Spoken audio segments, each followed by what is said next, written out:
రెండేళ్ళు అవుతుంది కదా, నోటిఫికేషన్ లేదు, ఏం లేదు. ఉద్యోగాలు ఇచ్చిన దాఖలాలు 60,000 ఉద్యోగాలు ఇచ్చినామని చెప్తున్నారు ఒక పక్క. 65,000 పైచీలకు ఉద్యోగాలు ఇచ్చిన నోటిఫికేషన్ ఎవరి ఆధ్వర్యంలో వచ్చింది అనేది ఇక్కడ అంటే మీకు అదే అడుగుతున్నా.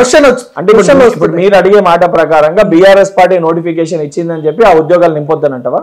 పెండింగ్ లో నింపొద్దనంట. అంతేగా మీరు మరి అంతే అన్నప్పుడు 2017 ఇచ్చిన ల్యాబ్ టెక్నీషియన్స్ నోటిఫికేషన్ మరి సోయి లేకుండా 6 సంవత్సరాలకి సార్ట్అవుట్ చేసేది.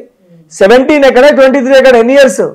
6 ఏళ్ళు ఎలక్షన్ కొట్టడానికి సోయి ఉండే, లోకల్ బాడీ ఎలక్షన్స్ కొట్టడానికి సోయి ఉండే, కొడుక్కి మంత్రి ఇచ్చుకోనికి సోయి ఉండే, బిడ్డకి ఎమ్మెల్సీ ఇచ్చుకోవాలనే సోయి ఉండే, మా నిరుద్యోగ సోదరులకి ఆ పరిష్కరించి ఉద్యోగాలు ఇవ్వాలనే సోయి వాళ్ళకి లేకుండేనా? ఎందుకు వాళ్ళు చేయలేకపోయినరు? అవన్నిటినీ పరిష్కరించండి, పాత రిక్రూట్మెంట్స్ ని క్లోజ్ చేయండి.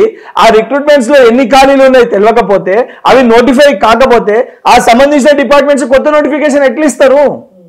ఇప్పుడు గ్రూప్ 1 ఎగ్జామినేషన్ కండక్ట్ చేస్తారు, ఆ సంబంధించి అది భర్తీ జరగాలి.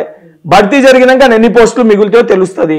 తెలిసినాక మళ్ళీ ఫైనాన్స్ డిపార్ట్మెంట్ కి సంబంధించి అన్ని పోస్టులకు సంబంధించి ఎన్ని ఖాళీలు ఉన్నాయో అవన్నిటిని కూడా ఆల్ డిపార్ట్మెంట్స్ కి పంపించి ఎన్ని ఖాళీలు ఉన్నాయో తెప్పించుకుంటారు. అసలు ఆ రిక్రూట్మెంట్ జరగకపోతే ఖాళీలు ఎన్ని ఎట్లా వస్తాయి? ఇప్పుడు గ్రూప్ 1 పోస్టులు పెంచి మళ్ళీ నోటిఫికేషన్ ఇచ్చే అవకాశం ఏమో కనిపిస్తుందా? ఇప్పుడు ఈ గ్రూప్ 1 ఎగ్జామినేషన్ ఆల్రెడీ దానికి సంబంధించిన ప్రాసెస్ అయిపోయింది. ఇప్పుడు అది న్యాయపరంగా కోర్టులో ఇవాళ రేపో దానిపైన సంబంధించిన జడ్జిమెంట్ ఉంది. కోర్టు ఏ డెసిషన్ తీసుకుంటుందో దాన్ని బేస్ చేసుకుని గ్రూప్ 1 విషయంలో ముందుకు వెళ్ళడం జరుగుతుంది. పోస్టులు పెంచే అవకాశాలు ఉన్నాయని అడుగుతున్నారు. అది కొత్త నోటిఫికేషన్.